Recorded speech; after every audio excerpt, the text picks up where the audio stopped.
Joining us, the head coach of the Cavaliers, Dane Damron, getting ready to start his 8th season at UVA Wise as the Cavaliers begin the 23 season at home Saturday against the Bulldogs of Union College. Coach, thanks for taking some time to speak with us. Oh, glad to be here, Daryl.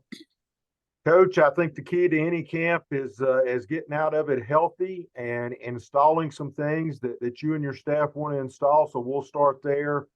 How did camp go? Are you moderately healthy? And did you get some things accomplished you wanted to get accomplished? Yeah, I think we're pretty healthy. I think we had a good competitive camp. I think both sides of the ball got after each other pretty good. We're trying to continue offensively what we've been and just get better. Probably going to slow the tempo down just a little bit so we're not so much hurry up to punt, which we've been in the last couple of years sometimes. Our good has been pretty good, but our bad has been really bad. And so we're trying offensively to gather some consistency. I think defensively we'll be really good again. That's been what we've been ever since I've been here. I can't believe it's been 8 years. It's been 8 good years. But, we're satisfied with where we are going into, our true first prep of the year, getting ready for Union. Coach, you talk about doing some things on offense, and last year Javon Gillespie's having a big year. He's averaging 7.6 yards a carry, gets dinged up, and it really limited some things that you guys could do. He's back. From what I've seen, he appears to be healthy, and you should get a boost on the offensive line with one of your former coaches now slated to start there at center and kind of man the offensive line for you. Yeah, starting with what you said with Javon, as he goes is how we go. And we were, as you said, he was averaging, over 8 yards a carry against North Alabama, and he got sick there, got hit in the stomach, then got sick, and then he got banged up and was never the same. And then, our quarterback got hurt in that game also. And that's kind of been our bugaboo. I think our up front, our starters can play with anybody in the league that we're in. It's just we've had a depth issue, and offensively last year when Javon went down, there was a significant drop off between him, and then I thought Jacoby came in and did a really good job last year, and then he got hurt. So we're playing our third and fourth tailbacks, and it was a significant drop off, and kind of the same thing at quarterback when our starting quarterback went down. We ended up playing 4 quarterbacks last year. So that's the stuff that, the people don't always see and don't understand. We gotta win regardless and play the best that we can. But we've got to make sure that we're doing our best to develop some depth. And then Riley is definitely going to help us at center. It gives us a calming presence there, very intelligent with how he plays, the center position.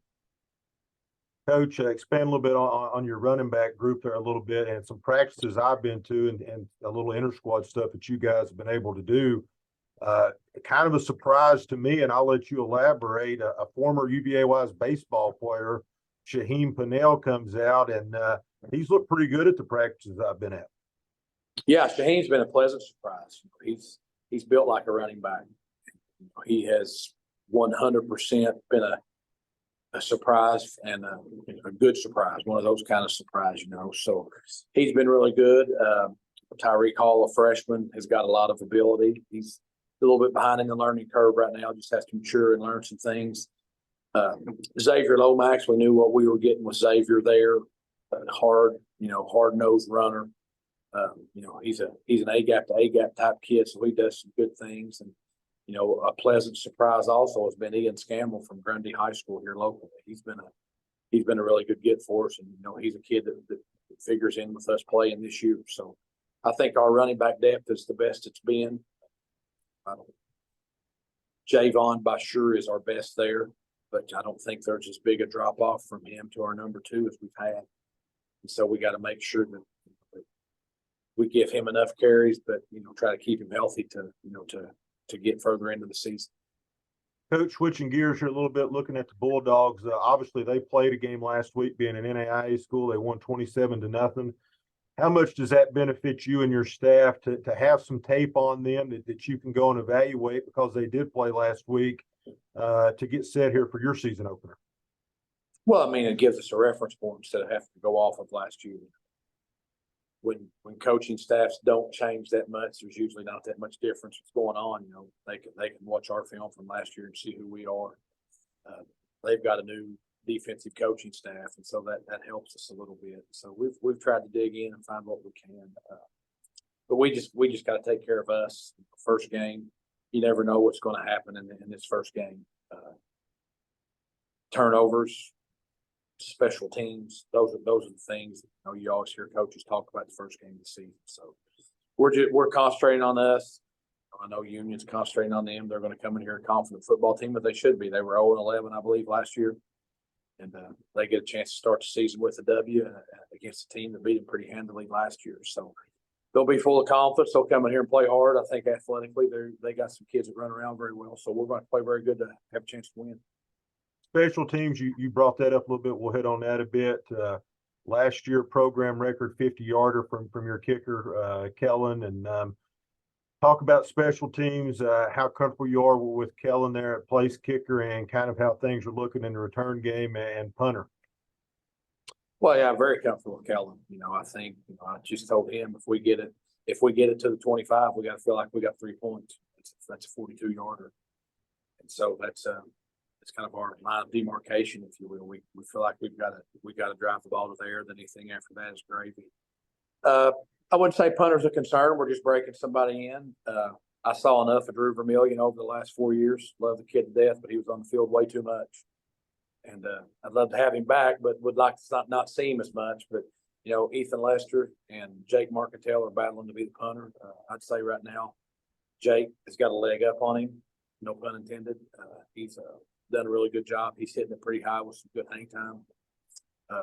Bowen Tarter is as good as any long snapper there is in the league on the punt. And then, Dane Damron handles our short snap and does a good job there. So I like our work we've done with special teams. I think Nate Mullen has done a great job bringing in, a different mindset, a different attitude on special teams. And, Nick Lopez is, working there with him, handling the kickoff unit and the punt return unit. So they're double duty. And the special teams, we're investing a whole lot more time. We've not been good on special teams the last couple of years.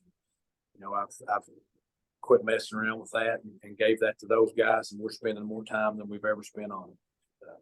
We feel like we've let a game or two slip away special team wise, and so that's an emphasis we're really trying to do. And, we're going to try to play. We're going to try to play into our defensive hands. Our defense has been the strong point of what we're doing with what we've done. So we're going to try to keep them sitting down over there a little bit more and hopefully churn out some first downs, do some things. And, I'm happy with how our quarterbacks have progressed. I think Juwan and Jake are battling their tails off. We're going to play them both on Saturday. I don't think it's 100% totally fair to make a decision off of practice when you've not had true competition. Scrimmages are one thing, games are totally different. And so unless one of them just goes out there and just lights it up in practice and it's totally obvious, we're going to give them both an opportunity in a game situation to claim stake to it. Cooper Wick has done a great job. He's gotten a whole lot better as our third. So I think we're better than we've been at quarterback and doing some things there. So I'm excited there. It's first game of the year. When I talked to the radio station the other day, the fact that we were 2-9, and so that's what we were. You can't run from that. And would I change anything? Yeah, I've changed a whole lot. Because if you wouldn't change anything, you'd get the same results. And we took a good hard look at what we're trying to accomplish. We understand where we are in the South Atlantic Conference. Our good is good. Our bad has been bad. We just got to get to the point where we're playing just okay that we have a chance to win some of these games. And you're not going to. You would like to think that your football team's going to bring it every week, but that's just not the case. Georgia lined up last year against Vandy and struggled to beat Vandy, and that is crazy when you think about that, because you'd look on paper and think that there was no chance of that. And so we're just trying to be more even keel in what we do and just make sure that we're playing good every single week, and that's what we're striving to do. Coach, I'll ask you to elaborate on this a little bit. New rule this year: the clock doesn't stop on first downs until the final 2 minutes of the first half. Just your thoughts on that, and then a follow up to that. College football is the only level of football where you don't get a preseason game of scrimmage against an outside opponent. You talked about your quarterback situation and trying to evaluate just on inter-squad scrimmages. Would you like to see that changed to where you could bring an outside opponent in here or go somewhere and kind of get a preseason walkthrough? Yeah, I would love to have what they call a pro practice day now, where you can work against a team for a couple hours. That's being talked about on our level, especially to do it in the spring. I would rather be able to do it in the fall. To be quite honest with you, Daryl, if the Division I doesn't do it in the fall, we're not going to do it because everything we do is mandated from them. They're worried. I sit on the rules committee of the NCAA, of the AFCA. I'm on the rules committee, and they sit there and talk about all these rules, and all the rules are designed to help the Division I schools. They talk about length of games. Well, those games are so long because they have 1 million commercials. Our games aren't long. We're done. I think the South Atlantic Conference games were 2 hours and 47 minutes. I mean, if they want to shorten ours, we'll be out of here in 2 hours. And everything we do is for them. It's real easy. Quit having so many dang commercials, and leave us alone. Let us do what's best for our game, because they continue to make rules that affect us that really don't have it, that the rule is not because of us. And they still make these rules because of us. Let us, at the Division II level or at the Division III level, let us manage our game. No clock stoppage after a first down. What's that going to save? 6 or 7 plays a game. I mean, it's not going to be that big a deal. So we'll see, but I would love to have a scrimmage game. I don't know that we'll do it just simply because, the Division I's not going to do that, because then their players are going to get scouted for the portal. That's what's going to happen. You can guarantee that an FBS school is not going to play some group of 5 school, and because the group of 5 school is not going to say, I don't want them taking my best kid, and that's exactly what would happen. The portals changed the world. So I would love to do it. We've got one right up the road with Pikeville. I would love for us, University of Pikeville, to be able to get together every fall and have a scrimmage. I think that would be fantastic. I'm sure that they would like to do that. We would like to do it because it would just make so much sense.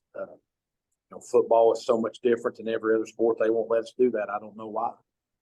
And we've got the biggest roster. I'm pretty sure a basketball team knows who's going to play for them. They only got 12. I brought 115 in the camp. I've got to find out who can play, and we don't really get that opportunity. So we'll see. We'll keep banging the drum. Hopefully they'll allow us to do that. If they do, they do. If they don't, they don't. But whether they do or not, we're going to open up week 1. We got to be ready to roll. Coach, last question for you, and we'll let you go. We've talked about special teams. We talked about offense. We've not spoke much at all about defense, and you've hit on it a little.